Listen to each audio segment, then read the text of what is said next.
حضور آقا دو عالم صلی اللہ علیہ وآلہ وسلم نے ارشاد فرمایا ایھا الناس اتقوا اللہ واجملوا فی الطلب فإن نفسا لن تموت حتى تستوفي رزقها وإن أبطأ عنها فاتقوا الله وأجملوا في الطلب خذوا ما حل ودعوا ما حرم.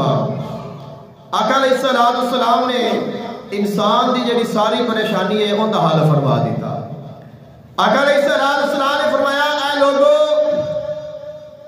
اللہ کو ڈرو اور رزق طلب کرن دے وچ میانہ روی اختیار کرو.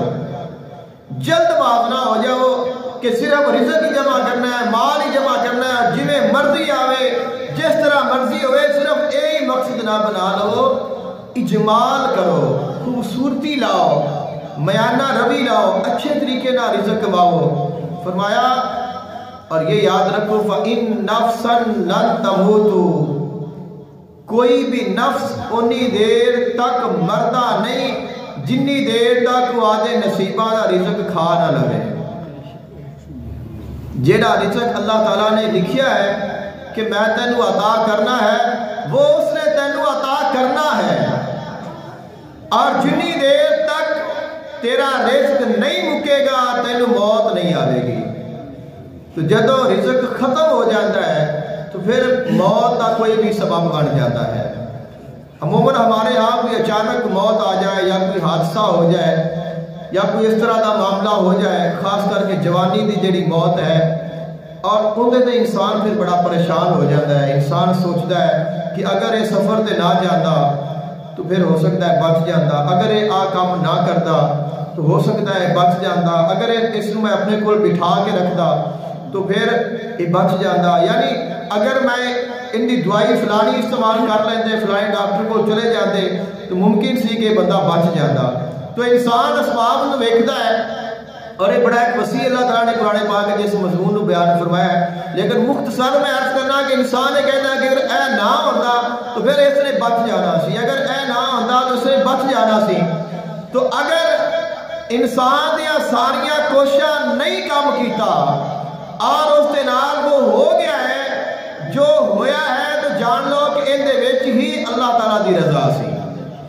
کیونکہ اگر ان کا رزق باقی ہوتا تو ایسے ایسے انسان بھی ایسے ایسے حادثات دے وچ بچ جاتے رہے کہ جتوں کوئی سوچ نہیں سکتا. کوئی کہتا ہی نہیں کہ اتوں بندہ بچ جائے گا، لیکن وہ بچ جاتا ہے. تو ان کی وجہ کیا ہے؟ اجے ان کا رزق باقی ہے، ابھی تک اس نے اپنا رزق کھانا ہے، اس نے استعمال کرنا ہے، اور وہ جب ان کا رزق مک جائے گا پھر بہانہ ہی بنے گا اور انسان چلا جاتا ہے. تو خالق کائنات محبوب نے فرمایا تو رزق واسطے پریشان ہے تو یہ یاد رکھ، فرمایا کسی نفس نو اونی دیر تک موت نہیں آتی جنی دیر تک وہ اپنا رزق کھا نہ لے.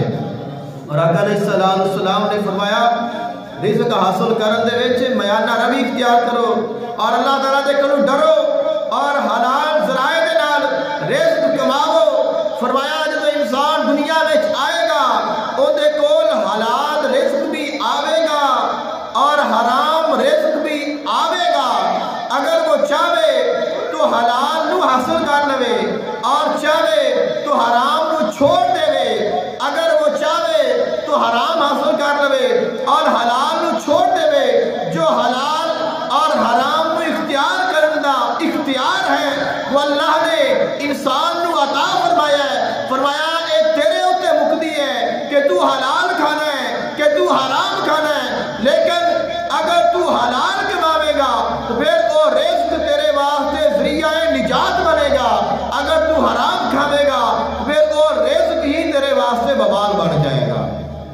لیکن تینوں رزق مالک نے عطا کرنا ہے، وہ اب تیری مرضی ہے کہ تو انہوں حلال کر کے کھا باوے انہوں حرام کر کے کھا. یہ انسان کے اوپر منحصر ہے کہ وہ سارا جو ہے کمائی کرے، سارا دن محنت کرے اور حلال طریقے نال کماوے، اور جتنے بھی اسی ایک انشاء اللہ کوئی چیز پکانی ہے تو اسی ان جتنیاں بھی چیزاں نے وہ ساریاں حلال کمائی دیاں لیا کے اور اگر اندر وچ ایک جو مٹھی ہے یا ایک تھوڑا جا نمک ہے وہی اسی حرام کا ڈال دینے تو سارا ہی حرام ہو گیا.